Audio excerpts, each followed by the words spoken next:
आखिर वही हुआ जिसका डर था। पूरी दुनिया देखती रह गई और इजराइल ने ईरान पर हमला कर दिया।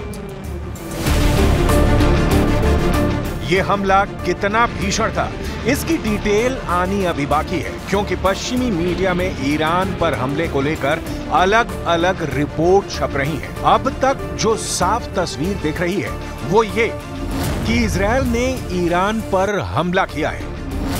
मिसाइलों से ईरान के शहर इस्फहान को निशाना बनाया है। अब सवाल है कि इस्फहान ही क्यों बना इजराइल का बदलापुर। सबसे पहले यह बात बहुत ध्यान से समझने की जरूरत है कि ईरान और इजराइल दोनों परमाणु शक्ति संपन्न देश हैं। युद्ध भड़का तो विनाश का दायरा सिर्फ दो देश नहीं होंगे। परमाणु बम गिरने का असर दुनिया ने सिर्फ द्वितीय विश्व युद्ध में भुगता है और इस बार ईरान इजराइल संपूर्ण रूप से युद्ध मैदान में उतरे तो विनाश की सिर्फ कल्पना की जा सकती है। बहरहाल इजराइल ने ईरान पर हमला कर दिया है और बदलापुर बनाया है ईरान के शहर इस्फहान को। तो यहां इस्फहान को क्यों चुना गया, उसकी डिटेल देखिए। इस्फहान, तेहरान और मशाद के बाद ईरान का तीसरा सबसे अधिक आबादी वाला शहर है। इस्लामिक रिवॉल्यूशनरी गार्ड कॉर्प्स का प्रमुख सैन्य अड्डा है। इस्फहान में कई न्यूक्लियर प्लांट हैं। ईरान का सबसे बड़ा यूरेनियम प्रोग्राम भी इसी जगह से ऑपरेट होता है। इस्फहान में ईरानी सेना का प्रमुख एयरबेस भी है, जहां ईरान का सबसे बड़ा जहाजी बेड़ा है। इस्फहान में US made F-14 Tom cat लड़ाकू विमान है, जो ईरान को 1979 के इस्लामिक क्रांति से पहले अमेरिका से मिला था। इस लड़ाकू विमान की रफ्तार 2485 किलोमीटर प्रति घंटा है। इसकी कॉम्बैट रेंज 930 किलोमीटर है और इसमें 10 तरह के हथियार लगाए जा सकते हैं, जिसमें रॉकेट, बम और मिसाइलें शामिल हैं। इस्फहान पर हमला कर इजराइल दुनिया को लाउड एंड क्लियर मैसेज देना चाहता है कि वो ईरान की रीढ़ की हड्डी तोड़ने में सक्षम है।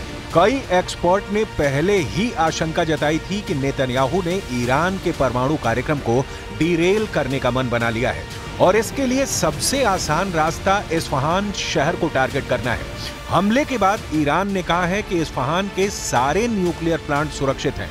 लेकिन यहाँ जो बात नोट करने वाली है वो ये कि इस्फहान पर हमले के बाद अब ईरान की राजधानी तेहरान के न्यूक्लियर प्लांट भी इजराइल की जद में है। इजराइल पहले से संकेत देता आ रहा है कि उसके हमले का टारगेट ईरान के न्यूक्लियर अड्डे हैं और इजराइल ने इस्फहान पर हमला कर ये प्रूव भी कर दिया है। ईरान के पास परमाणु बम बनाने के लिए प्रचुर मात्रा में यूरेनियम है।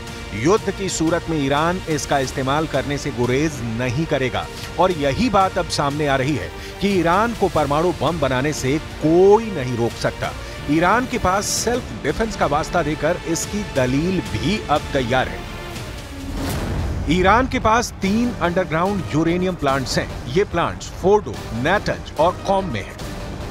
इसके अलावा रमसर, तेहरान और बुनाव में रिसर्च रिएक्टर फैसिलिटी है और इस्फहान और बुशेर में यूरेनियम कन्वर्जन प्लांट है और एरिक में heavy water reactor production plant है।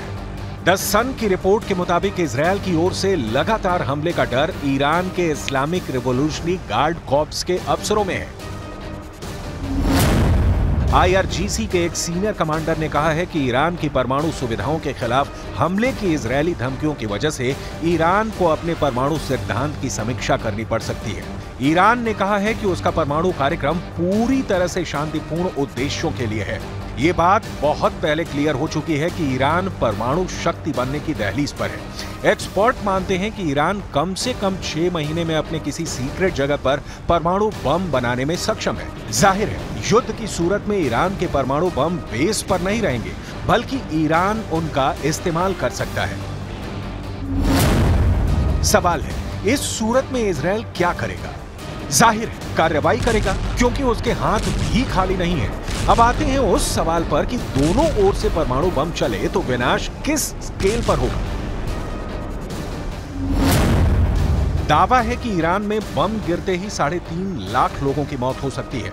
ईरान में 8.5 लाख से अधिक लोग घायल हो सकते हैं वहीं अगर इजराइल में परमाणु बम गिरा तो 1,25,000 से ज्यादा लोग मारे जा सकते हैं, जबकि इजराइल में कम से कम 3,20,000 लोगों पर इसका असर पड़ सकता है। दावा है कि जहां परमाणु बम गिरेगा वहां के 2.5 किलोमीटर के दायरे में भीषण तबाही होगी और 7 किलोमीटर का इलाका रेडिएशन से बुरी तरह प्रभावित होगा।